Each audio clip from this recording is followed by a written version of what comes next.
Earlier this year, I sat down with Dr. Mike Israetel, one of the smartest guys when it comes to building muscle. And we chatted size versus strength, how to train, how to eat, how to recover. And it was one of my most watched YouTube videos of all time. So I thought I would release the unedited, unabated version for you today. Go ahead and enjoy my conversation with Dr. Mike. If you like what I have to say and you want to learn more from me, I have programs on a sale right now, 50% off. Go ahead, check the link in the description and in the pinned comment, and go ahead, and I can't wait to have you join the team. All right, you guys, this is the #1 recommended conversation. So we're at the Arnold's. I compete this afternoon, and I thought I have to bite the bullet, get Mike Israetel over, and have a conversation with the doctor. And what we're going to talk about today is the difference between training for building size and training for building strength, which there's, of course, a lot of similarities, particularly if you're early on in your training. But the #1 thing that I get when I tell people I'm world's strongest man is that, oh, but my cousin's bigger than you, or I saw this guy who's way more jacked than you. Yeah. So first of all, thank you very much for joining. Dude, thank you for having me. And I would love, let's cover first the most important principles when it gets to training for size. Yes. So first of all, just to say something very clearly, the cousin thing, they're just lying. Or they just have a misunderstanding of how jacked you really are. Their cousin's like 220. The last time they remember seeing him, they were 9 years old. He was the biggest person I've ever seen in my life.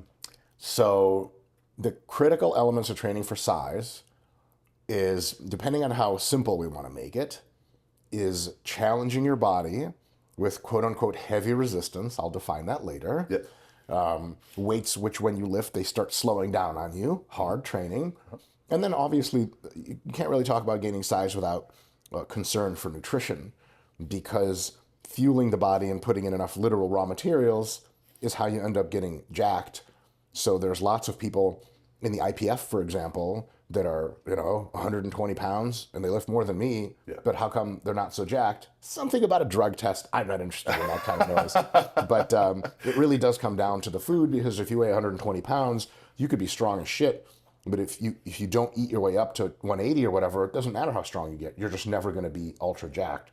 So there's nutrition and there's a training component, and the training component is a train heavy, right? But in hypertrophy training, technically speaking, anything between doing 1 rep that's tough, or close to your 1 RM, all the way up to doing even sets of like 50 reps close to failure works pretty well. Is that right? Yeah, for sure, for sure. Wow. Put you on a leg press and do 50 reps to failure, like you're gonna get sore, shit's gonna happen, you'll get a pump, blah, blah, blah. The strongman in me is like, why would you do 50 when you could do 1?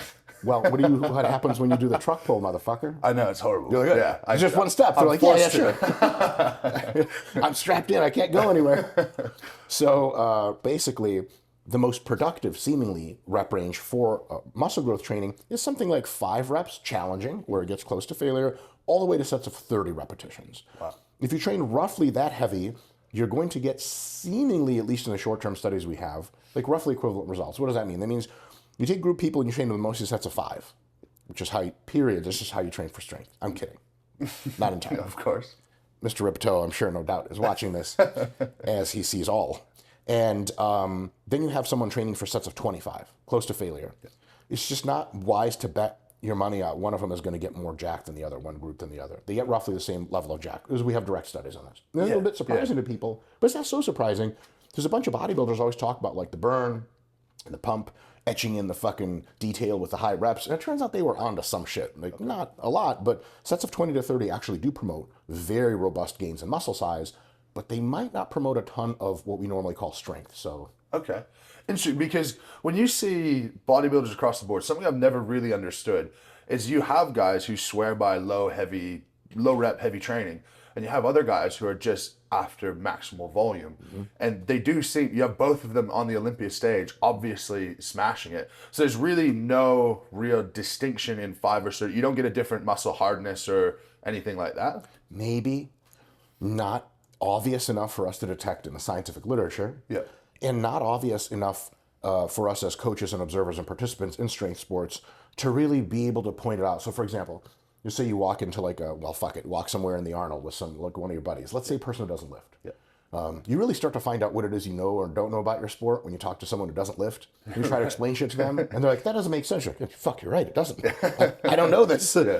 If you can point out a dude to me and be like, that guy for sure trains with sets of 20 to 30, point out another dude that says that guy for sure trains with sets of 5 to 8, dude, I'd be fucking super impressed if you could reliably hit it. Yeah. Which we both know you probably can't, because I fucking can't, because who the fuck can? Of course. So it turns out that whatever's happening with sets of 5 to 8, roughly, sets of 25 to 30, roughly, it seems that there's not an easy way to pick the two out unless you bring both guys into the gym and put the 10 RM on the bar and then see who gets what reps. Then you start to figure some shit out. Okay, cool. Now, the way that I've always thought of building muscle, and we'll get to training for your strength in a second, but the way I've always thought of building muscle is you almost have different models by which you can do that. You could have heavier lower rep training and work on heavy mechanical tension, which you'll have a natural adaptation process to. You'll have some level of a hormone spike after that training.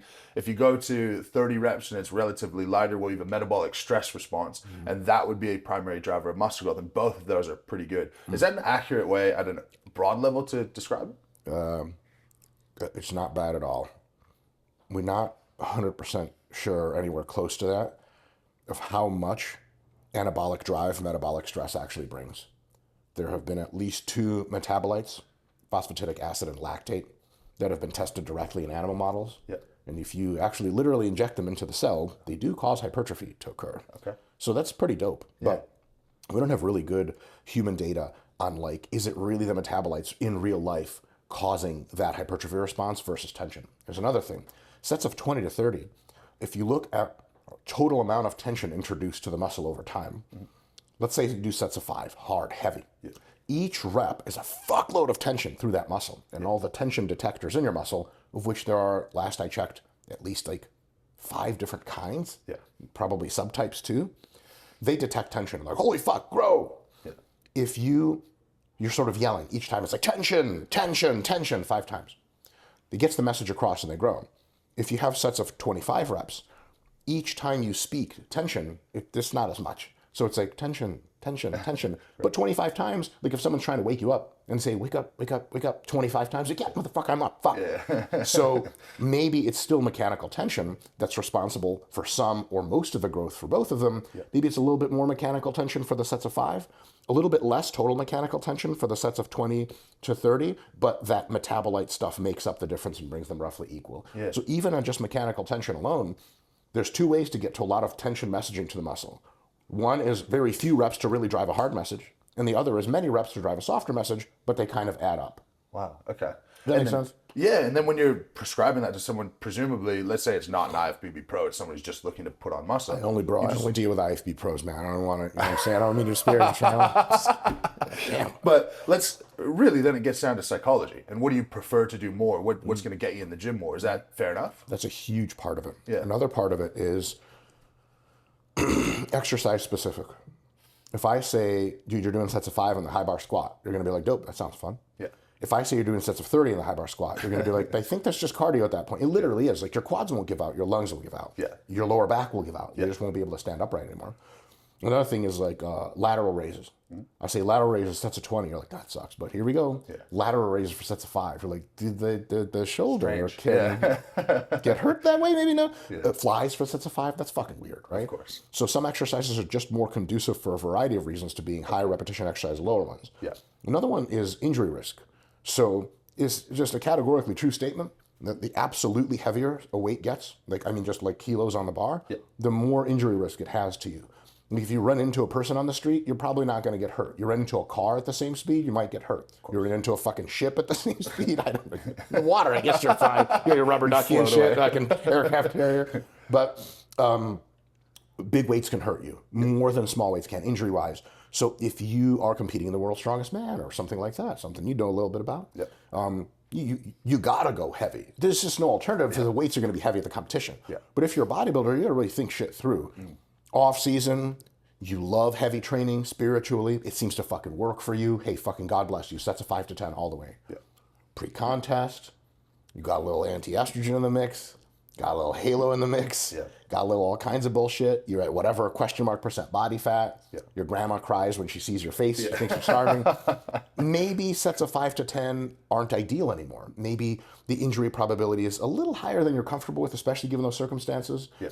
Like when you squat down and you have some shit, you got some cushion, feels good. Yeah. When you don't have cushion, you're like, why am I going lower? It hurts more.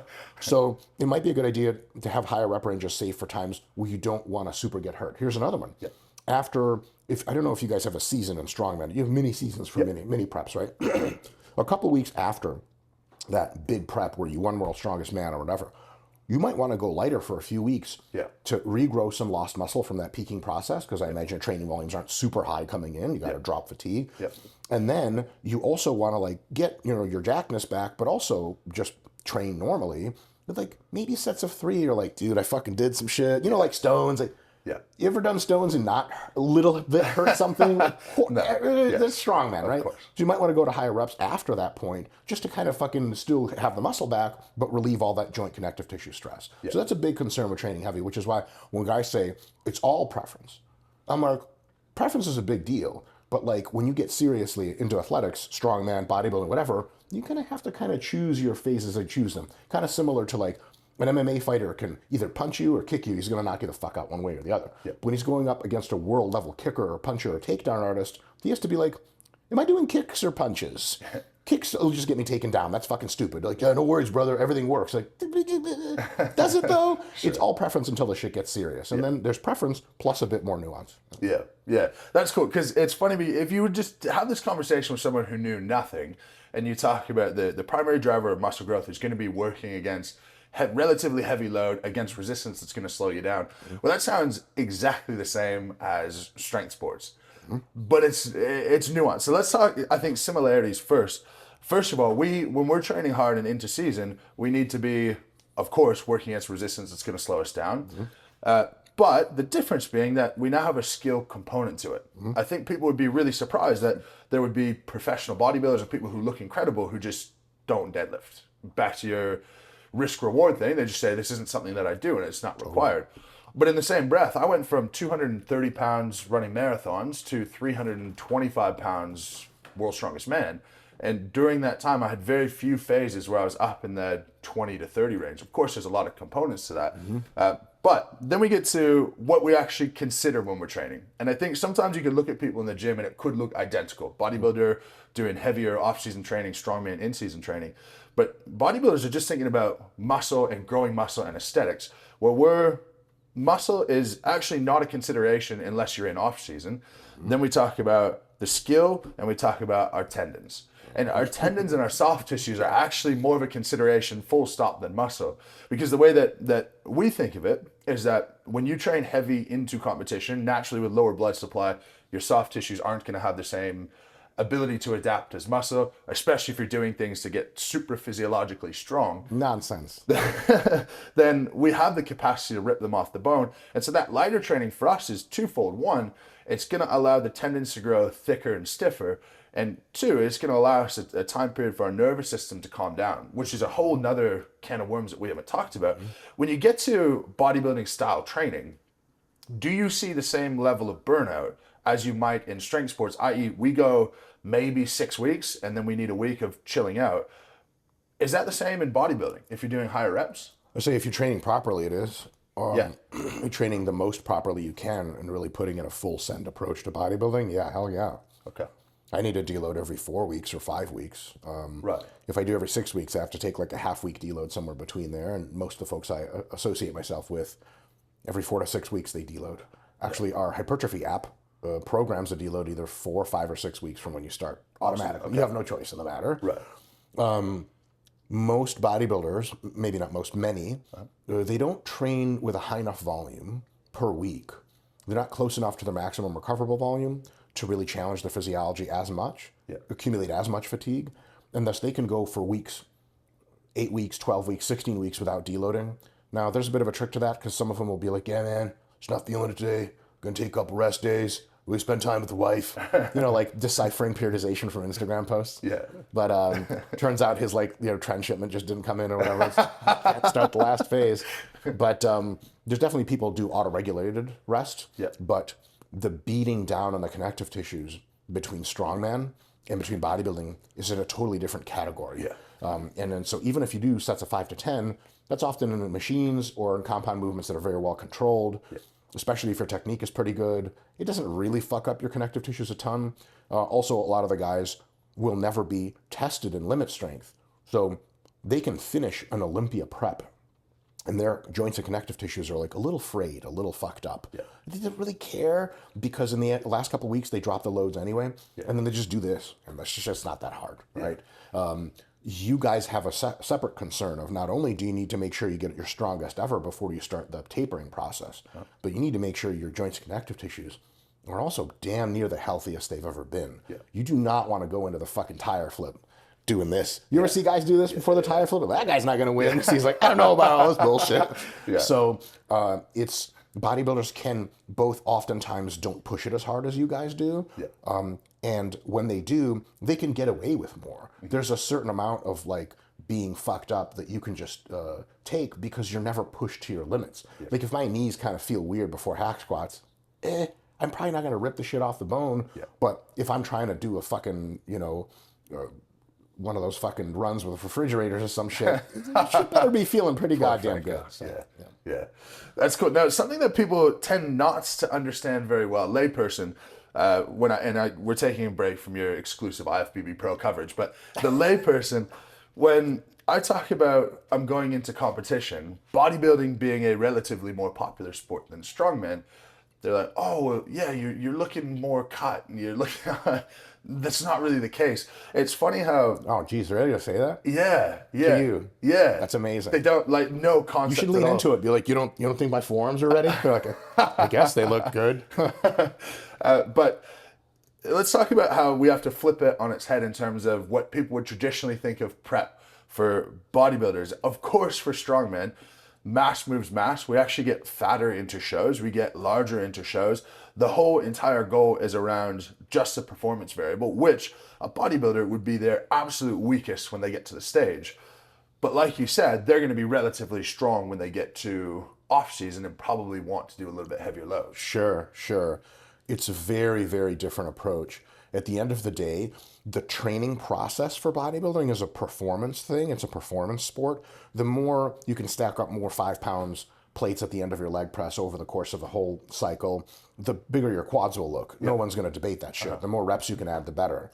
But when it comes down to do the peaking, you perform in a technical sense on a bodybuilding stage, but like it's not what we would in sports science call like a limit performance. No one ever finishes their posing routine and they're like, the fucking paramedics take them off. Well, maybe for different reasons, but not because the posing was hard. So it's just more performative. It's just a matter of showing people what you got. Of course. But for a strongman sport, you really that you don't take it easy until that last giant whatever Thomas Inch dumbbell or whatever fucking thing hits the ground. And so you're concerned with both your performance during the approach, your cardiorespiratory fitness during the approach, because it's dope to get fucking huge, but then someone's like, okay, there's a couple cardio-ish events, and you're like, that sucks.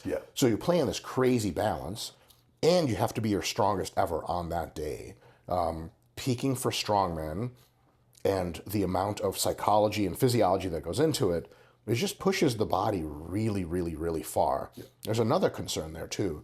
When bodybuilders look their best, their degree of fatigue is usually quite low, which means the last several weeks of bodybuilding training and prep shouldn't even be that hard. You should kind of be coasting in at that point. If you do your homework, you got to get in shape a little bit before and then coast in, you look your best. Okay. In strongman, that's a similar thing, but the peaking process looks considerably different, where you do want to take some load off and be easy, but you're not just like, the rest is just me doing this. You're like, I had to really perform in 3 days or whatever. So huge differences. Bodybuilders have a lot more wiggle room also. For example, if I have hack squats in the program, but like if my knees are feeling weird or my back's feeling weird, sub out leg press. No problem. You know, all the sports scientists in the world stand there and be like, is that okay, fellas? They're like, yeah, it's totally fine. You want general hypertrophy. No judge is like grading your legs on stage and he's like, he switched to leg press, no way. But, you got an axle press coming out, world's strongest man. You better be training with that fucking implement. And if you're like, my shoulder feels weird, I don't know what your training partners are going to tell you. They're going to be like, do you want like a light session and then come back Thursday to do this shit? You got to still do the shit. That's an extra constraint that makes strongman training a bit of a different animal. Now, one thing that's always fascinated me, and you're actually the perfect person to talk to this about, I go to a gym with heaps of bodybuilders. Oh, no and way. some of them, like, it's more a bodybuilding gym than a strongman gym. I'm sort of the only strongman there. Okay. But these guys, it just baffles me that they don't really track their loads over time. Of course, when we're doing strongman prep, I know the axle's 182 kilos. 4 weeks out, I'm going to do 155, 65, 70, 75. You got very precise. And of course, total volume and tension and tracking that over time would be useful. Of course, you have the confounding variable of as you get leaner, you will get weaker. So what's the actual proper method of tracking your loads over time? Like, is progressive overload the basis of that, a core principle in a bodybuilding prep? Yeah. You can get, so those are very good points. You can generate progressive overload with zero tracking. You just have to make sure to bring roughly your A game every time. So this is how this works. You bring your A game, you train really fucking hard. You rest, recover, the muscle recovers, it gets a little bigger, a little stronger. You come in next time, and remember, your rule is you bring roughly your A game every time. You automatically are expected to hit a mini PR the next time you come in. Yeah. You didn't track dick, but you always push it hard. Push it hard last week for you was 200 kilos on the leg press for 15. This week it's 205. Fuck it, you didn't track numbers. You don't even put 205 on the shit. You just put 200 because it's fucking 100, and you're good, like 440, whatever. You automatically get 1 or 2 extra reps because you're more used to it, because you're stronger. So if as a bodybuilder you track nothing, but you bring your A game roughly every single time you come into the gym, and you can really feel when it's not your A game, so it's time for a deload or a couple of easy days, your body does all the work underneath, and it just continues to get better. Like, if you download all the updates for your Windows on your computer or whatever, your computer will work better. You don't have to benchmark your computer. Be like, you didn't even benchmark it, download the fucking tool to see how fast the processor. You're like, I just assume that's happening. It's the same way in the body. You will get more jacked and more strong just by pushing it, resting, pushing it, resting, pushing it, resting. So that's 90% of the work right there. And since most bodybuilders, the way they get to be their best is they hit roughly A- on most categories of prep, food and drugs and blah, blah, blah, and training, they can get away with that, no problem. But to your point, an A+ effort looks like tracking everything. Even in bodybuilding. That's like what our hypertrophy app does, is it tracks everything for you and then actually pre-plans the next worktout to be just a little harder and then just a little harder. So you look at it, you're like, well, God damn it, I didn't want to do this. But you're like, oh, this is the next logical step for me to get more jacked. In strongman, you have objective criteria you have to meet, or subjective for yourself. You're like, my last best log press was 170. I got to hit 180. I have to do 175 for a double. It just has to happen. Otherwise, I have no idea if I'm going to lift 180, right? So you have to work your way up to the load. You have to write things down. You have to track things, which is why in strongman, almost everyone tracks at least some of their training.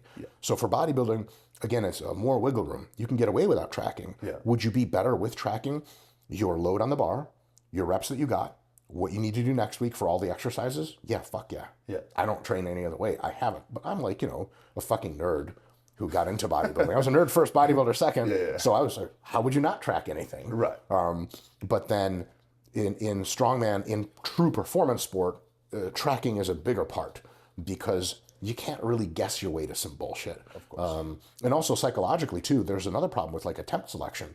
Like at the Arnold, a lot of times they let you motherfuckers pick your own shit. And it's like, if you haven't benchmarked yourself against what you can do, you can just fucking bomb out. Or you can take a bunch of attempts that were sub-maximal and you're like, hey, congratulations, you're third place. You're like, do I get another lift? Like, nope, that's your 3 attempts. You're like, I'm a fucking idiot.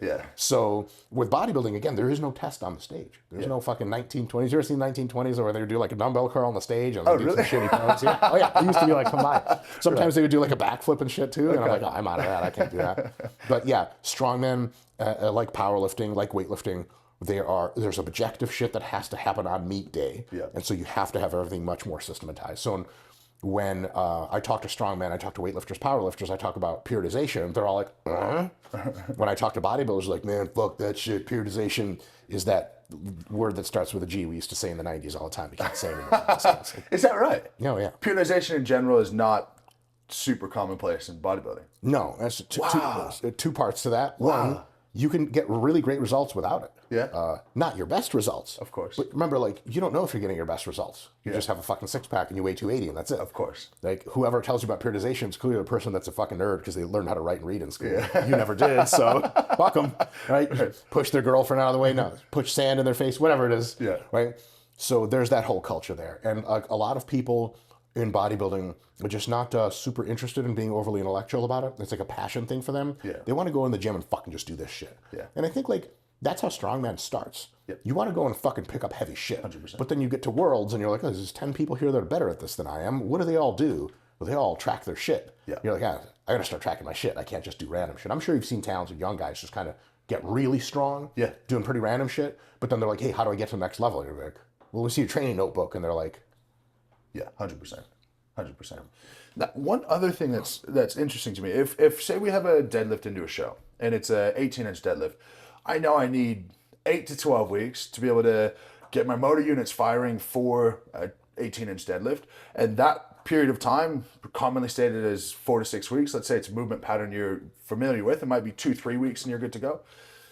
In bodybuilding, it's really common for people to come into the gym, say it's my leg day, and say, well, what's your workout? And then, belt squat's free, I'll do that today. Yeah. And you're like, but belt squat is a slightly different motor pattern than barbell squat, than leg press. Is that something that's any consideration is given to at all, where if you're not periodizing your training in any way, you're not having your blocks of training traditional bodybuilders, then wouldn't it be hard to have the motor units firing in a way that you can now remove the neurological coordination component and just get to the tension and growth component? So in performance sport, you have no choice because you have to have your muscles large enough. You have to have your nervous system, both central and peripheral, integrated enough, doing its excellent job. You have to have actually the muscle fibers will slightly change shape. Yep. Ultra-structural changes, which is really dope. Yep. Like the 18-inch deadlift, if we really zoom in on the spinal erectors of your back, they're going to be angled in a slightly different way than if you did some kind of bent row or something, which is kind of sweet. Yep. Which is why, there's some kind of magic that happens when you periodize your technique lifting. Like if you were to come up to 18-inch deadlift at the beginning of the 12-week block, like whatever your max is, let's call it 1,000 or some shit like that. I don't want to insult you. That's pretty close, yeah. Yeah, there we go. Yeah. First of all, it feels fucking awkward. Yeah. That first day, you're like, ugh. You do like the Jewish guy thing with your back, where you're like, oh. Google my last name. I'm allowed to say it, goddammit. As a matter of fact, anyone's allowed to say it. Jokes are funny, people. So maybe that one wasn't, I don't know. So it's going to feel fucking awkward. Yeah. And you're going to be fucking weak. Yeah. But like, to the girl at the front desk, you look like world's strongest man anyway. Yeah. 12 weeks later, the shit feels so fucking smooth, bro. Yeah. And you're like just 200 pounds stronger. Like, how the fuck did you put on that much muscle? Fuck no. You might have lost muscle in the interim or probably kept it about the same. Yeah. But it's the technical qualities, the architectural muscular qualities that really, really matter. Yeah. And they have to matter because that shit is going to be fucking bars loaded in front of whatever, hundreds of people at the Arnold? Thousands? Thousands, yeah. It depends on if you count the arena. If you count the whole shit, fucking 100,000 people are going to see you. That's true. in a few Actually, like hours. 500,000 people That's are right. free this weekend. That's right. I'm drawing a big crowd. That's right. My man. They're all there to see you. And so with bodybuilding, first of all, we're looking for more general adaptations. Yeah. There's no test of hack squat or leg press or what are your numbers on this. It just never happens. General quadricep size. You are judged on that. And the fucking free belt squat will hook your ass up almost like the leg press or hack squat will. So to the point of the bodybuilders, it's just not that big of a deal.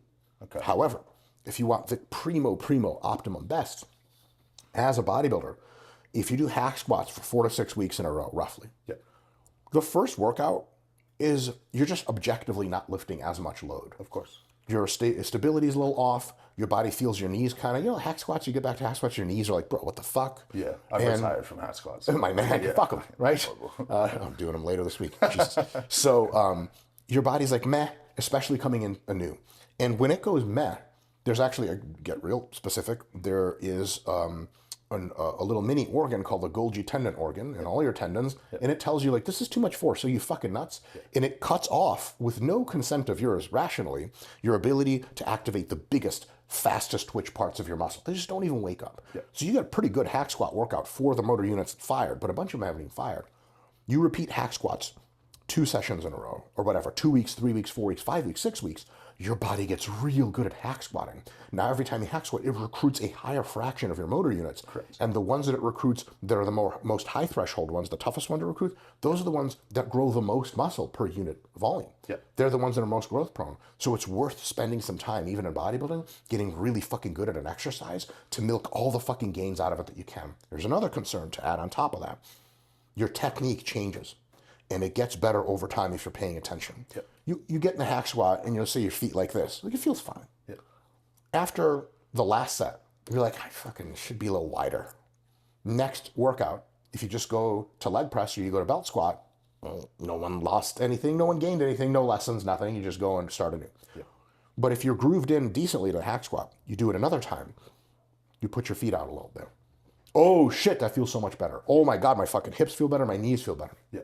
Now you've got a little bit better of a technique.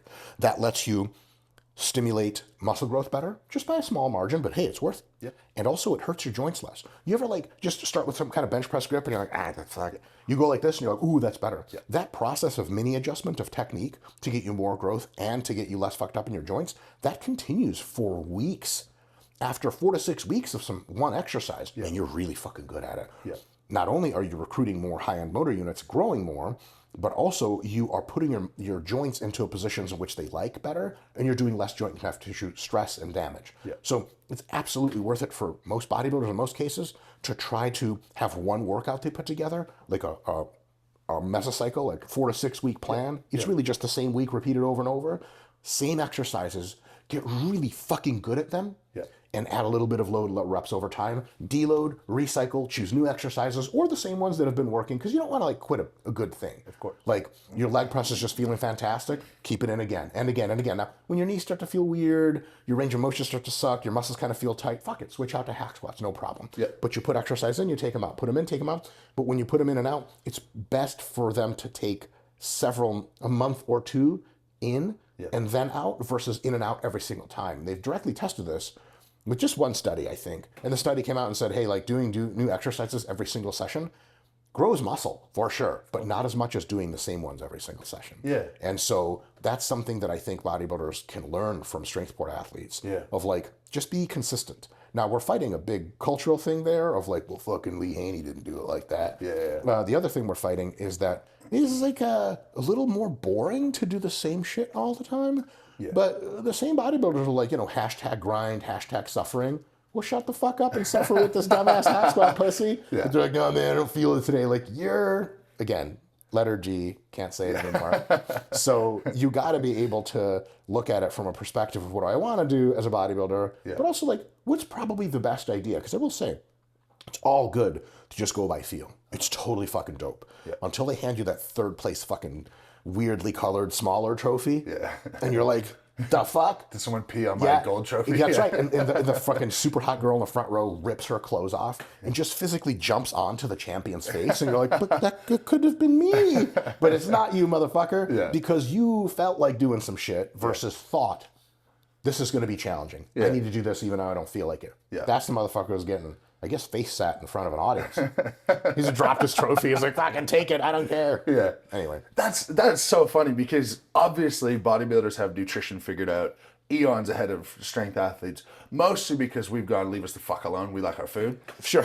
But it's like the most basic training principles aren't absorbed by the bodybuilding community as a whole. We all learn from each other. Yeah. It just takes time. Yeah. And one thing that this is a huge fallacy, is people assume that today's champions know the most that can be known, not just the most today. Yes. Most of today's champions are roughly the people that know the best what works for them, for sure. Yeah. But in 20 years, we might look back at today's champions and be like, they knew a lot of good shit, that they were missing some pieces. Yes. For example, I always bring this up, is always true.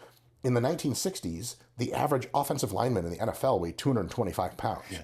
Now, that was back when weightlifting was decried by many as something that slows you down and makes you unathletic. Yeah. Imagine putting a fucking all-pro lineman from like 2018 up against those people. He's just stiff-arm the quarterback. The guy's dead. You're like, what the fuck? He's dead. Yeah. It's no contest because now we know listening to the current best is sweet, but we might know some shit that's better. So in the future of strongman sport, more guys than average are probably going to pay attention to better technique like they have been.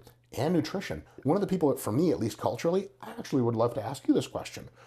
In the strongman culture, it seems to me that Brian Shaw himself brought a higher level of professionalism to the sport because Brian seemed to care about all the things. Oh my God. Brian Shaw, at 440 pounds, you would think like he just eats fucking whatever. Yeah. Most of the time, he's on a strict diet. Yeah. Now, it's a strict diet of 12,000 fucking calories, but nonetheless, he has to do it. It's not optional. Yeah.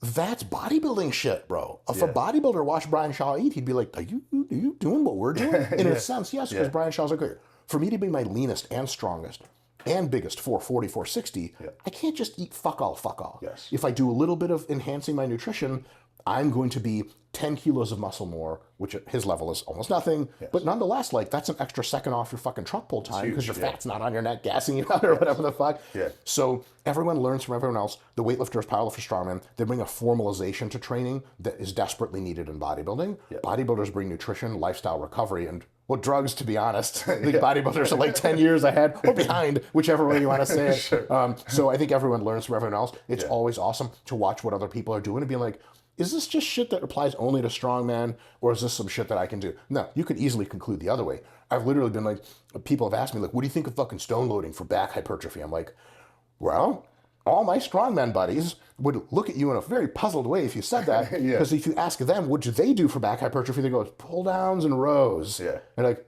but why don't you do stones? Like, have you done stones before? Yeah. You're going to get off the fucking 6 stone and be like, my body. Yeah. Like, what part hurts? You're like, I don't know the whole fucking thing. The level of fatigue from stone loading is difficult to match anywhere. Of course. Where if you just want a fucking back pump, you do some rows and you're like fucking good to go. Yeah. So sometimes people want the wrong things to carry over. But over time, I think all the sports meld together and all the best practices of each is absorbed, and then we just get better over time. Yeah. Maybe. Yeah. Well, to cover off the Brian Shaw thing, in my life, I've never seen anyone more meticulous. A to Z on everything. And for me, I won't do that because psychologically it harms me. Where, like, if I was so particular, we wouldn't have this conversation right now, and I'd be super stressed about the comp this weekend. I just got to get right what I got to get right. But stone loading, that's a great mindset, by the way. Yeah. You're considering your psychological fatigue. Yes. And you're saying anything that I do has to be 2 things. 1, effective on its own merits, and 2, not excessively fatiguing to me psychologically, so that I'm fucking worried about it all the goddamn time. It's like laying in bed, be like, I got to get 8 hours of sleep. Yeah, at 7:59, you're like, go to sleep. Like, you have this all wrong. You just need to fucking relax. Totally. Yeah, we were downstairs watching Big last night. I was smoking a bit of weed, and I'm like, yeah, I'll be out. And if I didn't, ideal? No. If I didn't, I'd be up until 1 thinking about the show and the deadlift, and no, it was sweet. And all the thinking about the show you can possibly do until your hands are on the bar, and even then, it doesn't fucking matter. I think psychologically, people just don't realize that. Like, what is it that you're going to come up with in your 12:30 a.m. crazy fever pitch mind that's going to, like, save you the last deadlift? You're like, oh yeah, remember to hitch. Like, no, you know what you're doing. Just chill the fuck. The best athletes, I do have to say this, the best athletes typically are motherfuckers that put in crazy work when the time comes. And then when it's time for them to chill and get ready for the show, they just couldn't give a flying fuck. One of the guys I watched in my first powerlifting competition, he won the meet. Between attempts, he was listening to music and he was like, he's just chilling out. I was like, he's just not listening to death metal, is he? So that was amazing. The ability to go and then chill. Go and then chill. If you're always super overly psychotic, you're just going to burn out sooner or later. Well, that's the only difference for us as well. Between this show we have this weekend, it's max deadlift, which you'll have done that in training for the most part. It's a frame carry, which if you're good at it, it'll take 8 seconds. If you're bad at it, don't bother. If you don't even move it, then it's an isometric. It's so crazy. It's crazy. Then we've got Dinny stones, which is just going to kill your thumbs, but not hugely taxing otherwise. We've got an axle clean and press, which will be tiring, not the end of the world, and then a stone series. Point being, all of that stuff over 2 days of training is really normal, but I think guys get themselves totally run into the ground because your arousal state's at a 10 for 48 hours, and then you're fucked. Hugely fucked. Fuck before you even do your last event. That's a real fucking problem. Who gives a shit what you're like after the show?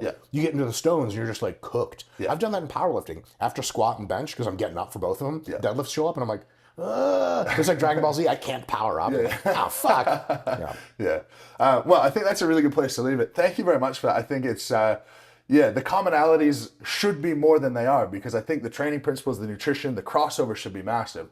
And I think over time, the sports will sort of start to merge together, where you'll get these leaner strongmen and you'll get these stronger bodybuilders. But thank you very much for coming on. Huge pleasure. Best of luck to you in the competition. Cheers, dude. Thank you. All right. Perfect.